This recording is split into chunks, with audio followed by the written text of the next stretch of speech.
So you played against him. What do you think of Neologism? His Falco, his tech skill is like crazy on point, almost impossible. Yeah? Honestly, I couldn't see very many times where he flubbed. Compared to me, where I get stuck in shine quite a bit. Yeah. That's interesting. Yeah, there was a couple times there, like especially in the last stock where I was rooting for you, but you kind of got trapped in a lot of what he was putting out. Oh yeah. Like you went from being 100% up on last stock to, you got maybe 1 or 2 hits that game, but.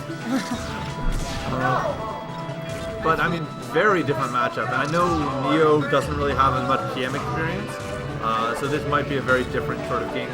That's why I picked Smash. Really? The only non-melee map. I was wondering about that. I was commenting that I thought you might just want to stick with a large stage, simply because you were dying off the sides pretty early. But, I wasn't sure what the platform you were trying to use. It makes sense. If he doesn't know it, just use your advantage. Getting onto this match. I've played, WindFish. I think I've played him once before. There's 2 yellow Game & Watches. It's pretty easy. Yes, there's him and Buttermancer.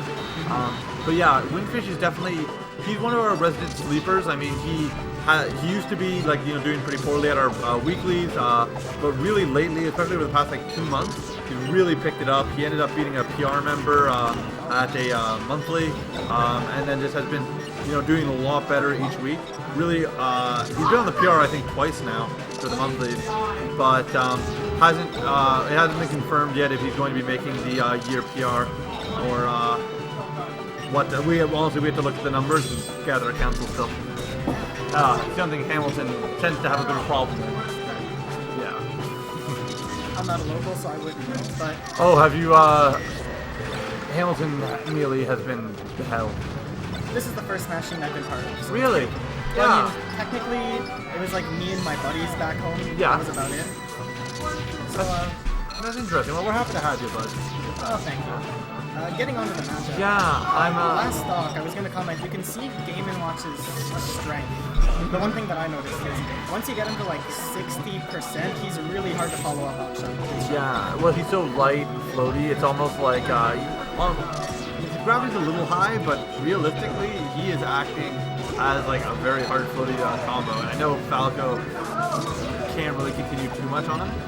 Especially on a stage with no top platform. The biggest thing I'm worried for Neologism about is edge guarding Game & Watch. Getting used to the up B and then being able to jump and the ability to always act out of things. Neo might be trying, edge guard a more classic, was a good up and down, a Falcon recovery, and then the experience is very different from what he's used to. Ooh, but strong back air taking a stock. Oh yeah. Did he crush cancel that time? I was not aware, to be honest, but he well may have. He's tried. Oh, well, I was about to say Windy got the startup of the up smash twice, so he might be fishing a little bit for it. Do you know about Dacus or Gatling combos? Somewhat. It's you do a dash attack, then you cancel it into the up smash, and you get that slide. Yeah. So Game & Watch and Sonic are the only 2 characters in PM that can actually hit with the dash attack. Oh my. Can hit with the dash attack before their up smash comes out. So that means it can, in the end, combo into itself. But, end of the first game, Neo taking it pretty strongly. But, counterpick can be determined a lot in this matchup. A character with one of the best recoveries and a character with one of the worst. Would you not say Falco is one of the worst? I definitely say Falco's one of the worst. Yeah? Well, in terms of distance.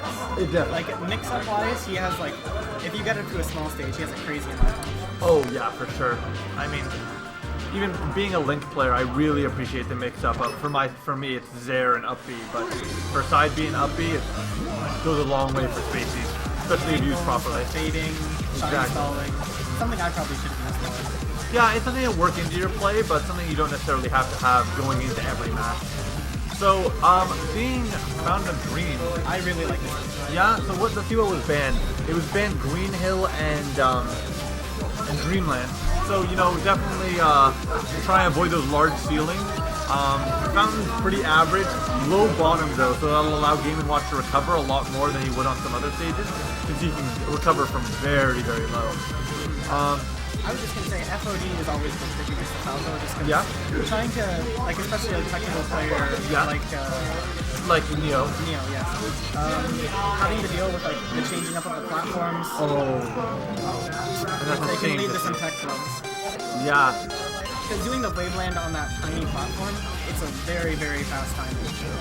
Oh wow, we are seeing some great tech chases from WindFish. And see, guys, look how far he down he can go and behind. It's strong back air. He's been tossing out a lot of back airs. Even in your game, I was commenting that that the amount of back airs he was tossing out was almost a bit superfluous. But I guess he's used to the safety of auto cancel back air and wants to keep it going, particularly what he knows. Yeah, I mean, throwing between back air and neutral air, personally, I lean on back air a lot more as well. Yeah. I find it's generally a stronger kill option. If you get the weak hit in the back air, you can combo pretty well. I get at least against fastball. Yeah. Oh wow. Seeing him shine off the top. I was not expecting to see that on a stage like Fountain of Dreams, but at 83%, a lot can happen to Game & Watch. I find Neo really likes to just double jump and threaten the opponent from above, but not actually toss out too many early hitboxes. So I noticed even when we played before Sonic and Falco, jumping at a shield and only 64%. Are we gonna see a comeback? We well might. Similar to what I had in my game. Neo seems to do very well under pressure, but he might not be able to make it back in this. Oh, no chair. Oh no, Game & Watch's shield. One of the worst shields in the game. But he just needs to get one strong hit. I wouldn't even go for that nair, I'd go for the fair. 20 frames of startup for the nair is honestly not worth it for a lot of time. But, and very nice finish. And that's the game 2 for WindFish. So we got a 5-game set, so we're going to be able to see them go back and forth a little bit like this. But narrowing down the stage list, we've seen, where did he win on? He went on Smashville initially. What was game 1 on? I think it was on Pokemon. Was it on Pokemon? You're right. My apologies. So, Pokemon won by Falco. He won something small, Wario, Green Hill. Honestly, Fountain doesn't seem that awful beyond the bottom. But I think he'd much prefer to go to Wario if it's not banned, and I think it's exactly where he's going to go. I was gonna say, it doesn't quite have that top platform, but the two side platforms serve the same. And honestly, like a character that can pillar or just do any kind of up and down effect can really staircase on these double platform systems. So he might honestly just want to carry him up and then shine him off the top.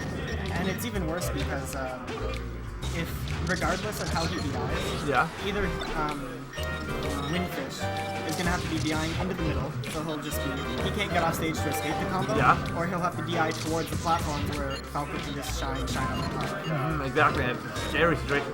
So he goes for the jab side B again. It seems like Neo's getting used to that and trying to buffer his roll, but now that he's getting used to it, we might be seeing some more of those daggesses I was talking about. We haven't seen one yet. No, not yet. You'll notice he'll just slide very far and he'll put on his helmet and he'll knock honestly even a fast faller like Falco off the top pretty early. It's a very strong on smash.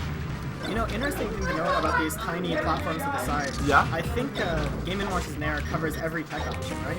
Yeah, honestly, it's a huge hitbox. I would not be surprised if it did. There's only a couple options that can do that, but being able to do it in an aerial is one of the grossest things you can have. Oh, yeah. It's like Mars, but with a kill. Exactly. Oh, wow. See, shining off the top pretty early.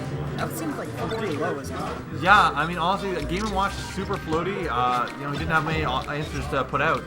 He's going for a lot of these jabs, and I feel like Neo's just adapting to them.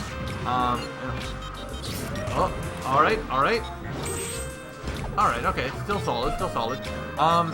Nice edge cancels. It seems like WindFish is really not sure how to secure a lot of these kills, especially on this smaller stage where he's going to be dying a lot earlier than the Falco, who was dying to Gimps a lot before. And on this stage, you saw the detail he uses a combo. Yeah. Ooh, and 2 stocks up, and WindFish he's looking okay. He's not looking too excited about it, but he should be able to do well. Yeah, I think he has a good shot too. I take that back. I'd like the guy who knocked me out of the tournament to go further. Oh yeah. That way, I can at least say, Oh well, yeah, he was so good. I mean, how could I have beaten him? Exactly. I mean, it's he not has a 7th Hamilton PMs. Yo, no, he's very good. I honestly, Neo has been slowly putting in more and more work for PM, and it's really been showing. I mean, week 1, I was force talking him with Sonic, and then he came back. Oh gosh, strong JV3. But he comes back and he studies the game a little bit, and he really learns from it each week. He's even thinking of picking up a PM main as opposed to playing his melee main. So, really quick pick to Battlefield. I was surprised by that. Oh, but it's a mistake. All right. All fine. I feel like that was meant to be a ban. So, we are back to WindFish's ban. You know, that was Neo's counter pick, so it's not surprising. Strong stage. But he's still got... I'll wait until the bans are done to say anything, but... No, they are done? Yeah, I'm surprised he still has Dreamland. I guess the laser pressure might be a bit of the worry. Yeah, Dreamland does seem like a weird stage. But you know exactly, I was going to say Bucket will be able to deal with a lot of that pressure. Wait, it was WindFish's counter pick. It was WindFish's counter pick. So the large stage, he's going to survive very long. The only thing is the large base platform might make it a little hard to gimp him, to gimp Neo, just because he has to get him to the edge first. Whereas a character like Jigglypuff, like, can just back air a couple times. A lot of her throws can carry far. It's like you can get into this situation very quickly. Whereas Game & Watch, like, he's carrying them up and down, but he's not really moving horizontally too much. So he usually wants a smaller base stage in order to gimp. Oh, that down tilt is just meaty. And there's another thing about Dreamland. Yeah? Game & Watch doesn't seem to have the best horizontal mobility. No, very much not. The Falco player, if he wants to, could just run back and forth laser camp. Well, I know that there's some people who have cried out for PM that Dreamland provides a lot of circle camp options. So that also might be part of it. And Falco, even though coming from Melee, still has those options, especially with wave bounce lasers being added in. Thankfully, Neo doesn't know that too much of wave bouncing yet, so he won't be seeing a stalled out match too long. And also we're watching a relatively aggressive Falco. I'm scared for Neo in the sense of one strong hit can really cause this match to just turn over on side. He's done a good job of keeping center stage control with those lasers. He has, and you know what? It's a shame. One thing that WindFish has been doing that I've not been really liking too much is he's been putting out Bucket to stall his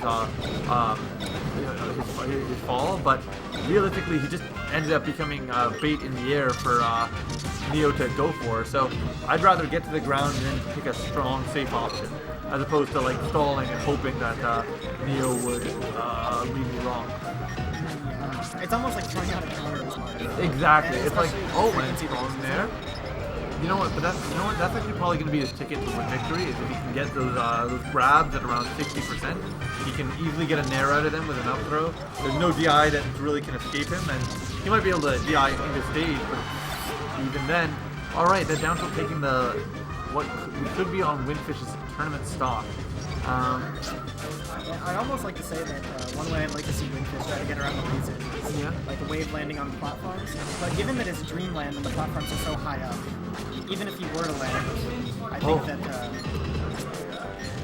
he would have a fairly easy shot. Give the down tilt? Oh no, for the jab, missed it. The far edge of down tilt can actually knock outwards, so it can be a really nice way to do like that. He wants to grab, he wants to get the kill. How the project TOs having their last day.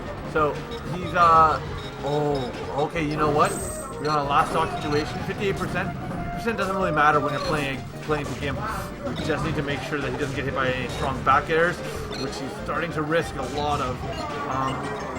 98%. Yeah, just getting grabs and chain grabs. Don't be shameless.